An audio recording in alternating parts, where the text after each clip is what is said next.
some of the things I've been focusing more recently is the investment world and what's been going on between the games world and the investment world. So, Con, I think I'm just going to share my screen if I can get that done. Share screen. I'm sharing that one, and if Colin shoves that on there, you see it. Should be there. Cool. So it's been 5 years since I've been doing sort of investments into the games industry, but very briefly, because we've only got 10 minutes. For those that don't know, Multiplayer originally started out with me running dial-up Doom 2 leagues back in the mid-90s and starting small LAN parties. Before we knew it, we were running larger and larger scale LAN party events, launching an online service in 2002. Got acquired by Game in 2015, and ultimately the hosting business then went on to be acquired by Unity. Since leaving Game, I've been working to help as a business angel and doing investments and trying to connect the capital with the creatives, which is certainly a problem. Quick disclaimer, basically don't come after me if you follow anything I say in this presentation. I'm not an accountant, I'm not a lawyer, I'm not a finance professional, not FCA regulated. This is purely my opinion of what I've seen so far. So I have to put that in, really. So I think given the audience that I've seen already, a lot of people, I don't want to teach you to suck eggs, but games have always been viewed as a bit of a hit-based industry. But I think that's changing now with things like games as a service. There's still not many specialist funds and angels out there. It's and advisors in the space. It's been a select few. The same people keep bumping into each other at the same events throughout the year. That is starting to change. One thing I've noticed is I've spoken on both sides of the fence. I've gone into the games companies and seen what their needs are, and I've gone into everything from small funds right up to multi-billion-dollar funds looking to come into the games industry. There's just this mismatch. We're speaking a different language, and I think that is one of the things we need to work on. But one of the things that is very clear is there's plenty of capital out there, and there's plenty of creative talent. We just need to get better at matching them together. There is going to be a bit of a gold rush with COVID because people have seen our industry being the one that's weathered the storm a bit better than others, should we say? And that's already seen a lot of people trying to jump on the bandwagon, and that can not always lead to good things. Too much capital coming in can create a bubble, which ultimately may affect people harshly. But ultimately, we need to educate some people some more. Now, if you are on this call and you're thinking about going for investment or taking funding, you need to have a think first. And often I spend a lot of time literally just starting from the very beginning and go, right, what do you want? What is your objective? I mean, do you want to make a load of money and disappear to the Bahamas?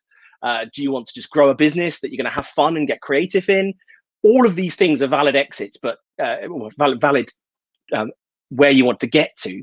But just make sure you're clear in your own mind what you want, because you don't want to be taking investment in a business you do not want to exit, because you won't be aligned with the people putting the money in, and that never ends well. Ask yourself the question, do you want anyone else meddling in your business or getting involved? Because if you don't, it's not for you. Could you fund it another way? Taking investment from angels or VCs is not the only way to fund your business. I didn't fund Multiplay that way. I actually grew it organically, and the only funding we took was debt, asset financing the equipment for the events, and also an EFG loan, which got us through the 2008 recession, which nearly killed us off, frankly. Events once again are under attack, and so yeah, do you even need funding? Can you do it organically? Because the best thing about that, it might take you longer, but you keep ownership 100% of it. So that's a key thing to think about. And a lot of people focus on the what that they're doing. I like to have a bit more of a visceral idea of what's the why. There's a great book by Simon Sinek called Start With Why. Whys are beliefs, causes, what's driving you to build this business, what's driving you to make these things. If you're just focused on the what, I'm not convinced you're completely emotionally invested in what you're doing. So I'm going to start thinking, are you really in this for the long term through thick and thin? And when you take investment, you start a clock. You may not want to be starting a clock, but you do. So be aligned with the people behind you that they are going to start going, hello, it's been 3 years now. How's the company going? It's been 5 years now. Shouldn't we be exiting? You need to realize that is going to be pressure from day one to move towards the exit. So make sure you're aligned before you take their money. I thought just put some various types of funding, and it's horses for courses. This is an exhaustive list. You might not want to go down equity, but what I found at some events, for example, is people come up and ask me for 5 grand. And I'm like, you don't want to be asking for 5 grand from investors. That's something you should be doing friends and family. You should be doing it on a personal loan. It would cost more in legal fees potentially than to set that all up properly than it is just to say, look, there's other ways to do it. So having an idea of everything else that's on the table can help you find what is right for you. Personally, I like to invest in people with pipelines, not projects. I like to be part of the journey. I want to feel like I can add more value than just the cash, which is, and that's something we certainly need more of. There's obviously lots of different ways. I won't, for sake of time, go into all the various different aspects of how you can funding this.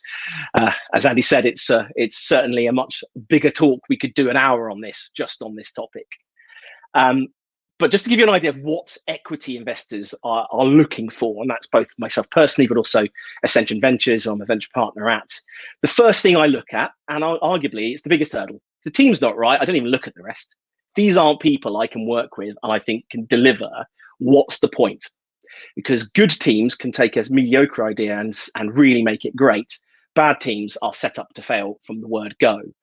And also, can I work with these people? Are these people that I'm going to be able to have a relationship with? Because it is a relationship. And if that's not right, if the synergies or secret sauce isn't there, it's not worth doing for either side. In your deck, make sure there's a clearly defined market opportunity which is sized, that you've thought about how you're going to get to it. A lot of people don't even think about marketing or don't include it in their decks, would you believe? And that's something that's so crucial.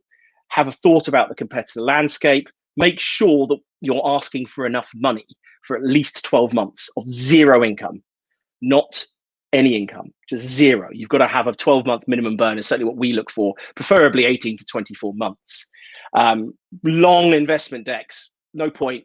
It's just to get you the phone call, get you into the next stages. All the detail will come out in due diligence. Is just keep it as concise as possible. Less is more. I'd say 20 slides max, ideally less. If there's any kind of moat, a defensible area around what you're doing, be sure to mention that, especially with any defensibility that you have and any USPs. And yes, revenue projections. The one guaranteed thing about a forecast is it's wrong. But you have to have them there just to show the potential opportunity. But I just ignore them because it's guesswork. We just need to believe that there's an opportunity there, kind of a necessary evil. And actually things to consider as the person looking for investment. Now, smart money versus dumb money. Do these people bring anything to the party other than just the cash? There's loads of people with cash out there, many of whom you probably wouldn't want to take investment from. So ideally, look for people who are going to bring more. Can they give you connections? Can they bring business acumen? Can they bring even just some people's names can add value to the company and that they're involved and get investors interested? Can you work with them? It is literally like a marriage. Once you have signed that bit of paper, it is expensive and very painful and difficult to divorce yourselves. You are in it for the long run. So make sure you can get on with each other. In terms of valuation, the normal range I've seen seems to be between 15 and 30% of the company being sold. That's post dilution. And make sure your expectations are aligned. Like, are you asking for enough? There's no point going to certain funds if you're asking for 200K, some will only be interested above 10 million. So just have an idea of where they're pitching. Are they aligned with when you're thinking about selling the company? Are they going to be in your face a lot? Are they going to be really hands-on? Are they going to ask for board seat? Those sorts of things to think about. And it is selling. I would disagree politely with Andy that everyone sells in a company. Everyone is always selling. And one of the things we're very bad at, it seems, in the games industry is following up. I think I had about 50 meetings across Gamescom and PGC. I think I've had about 6 follow-ups. That gives you an idea. Yeah, a lot of them probably didn't think I was right for them. Fair enough, but I don't think 54 were. So in sales, sales training, you talk about it takes 9 no's to get a yes. You might get a no now. You might get a no in a month. You might get a no in another 6 months. But eventually, if you keep involved, that might change. And people just rely on email, expecting it to get there. It doesn't. People have spam folders. People have overflowing inboxes. It is not a guaranteed method of communication. So don't be afraid of asking, following up, just checking you got my email. Timing of the email is essential. time it to probably about 9 a.m. of the time zone of the person you want to reach. Use the lovely schedule feature in Gmail for that. And there's loads of other methods you can do. Get to the events that are virtual, and obviously consider, there are agents you can consider who'll take a percentage referral fee and things like that. I'm running out of time, so I'm going to quickly go through this. I'll just quickly say here that basically you're going to get told no a lot. And that is hard for a lot of people. So have some coping mechanisms in place, have things in place for your mental health. And don't worry if you're not a natural salesperson. You can get better at it with experience. And unfortunately, there is a high incidence of depression among general entrepreneurs, especially tech entrepreneurs and games entrepreneurs. Between 40 and 50% have reported having major depression at some point. So be aware and be prepared for it. There you go, just over. Thank you. I'll just about exits off. I won't go into that. We're out of time. But thank you. And don't forget the pub quiz happening 5th of December. We had about 2,000 people at the March one, raising money for Special Effect. Do join us for a night of frivolity coming up on the 5th of December. Thank you. Fantastic. Something else for me to come in last place at. Just what I need. Exactly. Fantastic. That was great. I think everyone's been so busy chatting and talking about how much they love insomnia events and everything. Brilliant. I've not been able to pull out any particular questions, but the burning one for me is how do you go about meeting someone like you and other investors? I mean, where do you start? Yeah, absolutely. And I think you've got to get yourself out there. It's arguably easier in the COVID world, I found, because it's virtual. You don't have to spend all that money if you're in Brazil or Chile or somewhere like that and fly all the way to GDC or to Gamescom, which is hugely expensive for people who are just starting out. Get to events, do some research online, and just get yourself known, and don't expect it to be built in a day. One thing about fundraising, you can guarantee it will take at least twice as long as you think it's going to do, and it'll be much harder than you think it was. So it's you just got to be prepared for the long haul and reach out. Don't be shy. So many people give up after one email and I never hear from them again because I go, damn, I forgot to go back to that person. But all they just need is to send a follow-up email, and I might see it the next time. And I know lots of people like that are in a very similar situation. Absolutely. Very solid advice.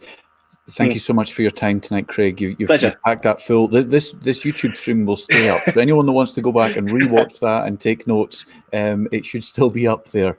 But thank you so much for sharing all those insights with us. Thanks, Craig.